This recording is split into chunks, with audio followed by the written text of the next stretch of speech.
हुजूर के जमाने में भी इस्लाम के सबसे बड़े दुश्मन यहूदी थे। हो सकता है आप में से कोई कहे कि गलत बात कह रहे हो, मुशरिकीन मक्का उनसे भी बड़े थे। मुशरिकीन मक्का भी यकीनन बड़े सख्त दुश्मन थे, लेकिन उनकी दुश्मनी और यहूद की दुश्मनी में एक फर्क है। वो सामने से हमला करते थे, मर्दानगी के साथ मुकाबला करते थे।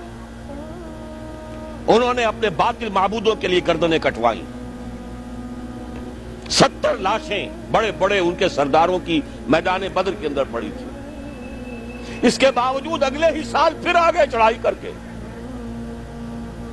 लेकिन यहूदी साजिशी थे, पसे पर्दा बैठकर मिन वराए जुदुर, वही जो मैंने कहा जैसे पुतली का तमाशा दिखाने वाला पीछे बैठकर, ये भी अपनी फसीलों के पीछे।